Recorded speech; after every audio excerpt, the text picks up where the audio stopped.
लाडकी बहीण स्थिर स्थावर होती न होती तर महाराष्ट्रातील तरुणांना कौशल्य विकासाच्या माध्यमातून रोजगार मिळावा यासाठी शिंदे सरकारने लाडका भाऊ अर्थात मुख्यमंत्री युवा कार्य प्रशिक्षण ही योजना जाहीर केली आहे. नक्कीच ही योजना तरुणांच्या फायद्याची की तोट्याची जाणून घेऊया या व्हिडिओच्या माध्यमातून. मंडळी, मी सचिन आणि आपण पाहत आहात विश्व परिक्रम. मुख्यमंत्री लाडकी बहीण योजना नुकतीच जाहीर करण्यात आली होती.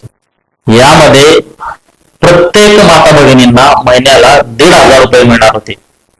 अशातच सोशल मीडियावरती एक ट्रेंड सुरू होता की लाडक्या बहिणींचं झालं परंतु लाडक्या भावांचं काय.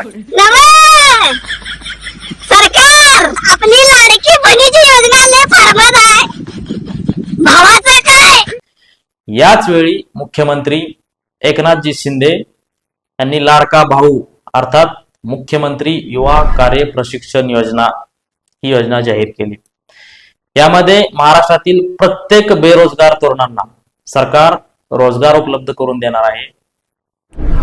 ही योजना नक्की कशी व त्याचे निकष कोणते आहेत ते आपण जाणून घेऊया.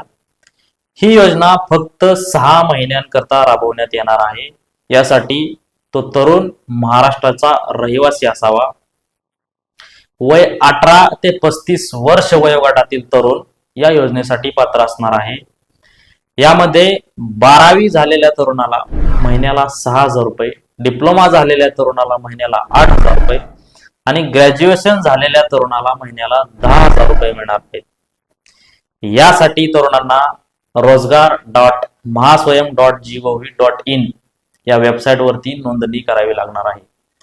या वेबसाईटवरती मोठमोठ्या अर्थात ज्या नॅशनल, मल्टीनॅशनल, IT यासारख्या कंपनी तुम्हाला रोजगार उपलब्ध करून देणार आहेत. परंतु जी कंपनी 3 वर्षापासून महाराष्ट्रात आपला व्यवसाय करत आहे अशाच कंपन्यांना या वेबसाईटवरती रजिस्टर करता येणार आहे.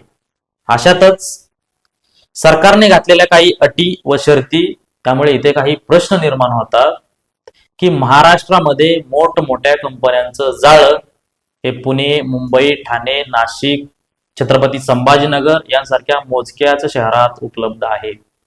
मग एवढ्या तोकड्या मानधनात ग्रामीण भागातील तरुणांना या शहरात नोकरी करणे परवडणार आहे का?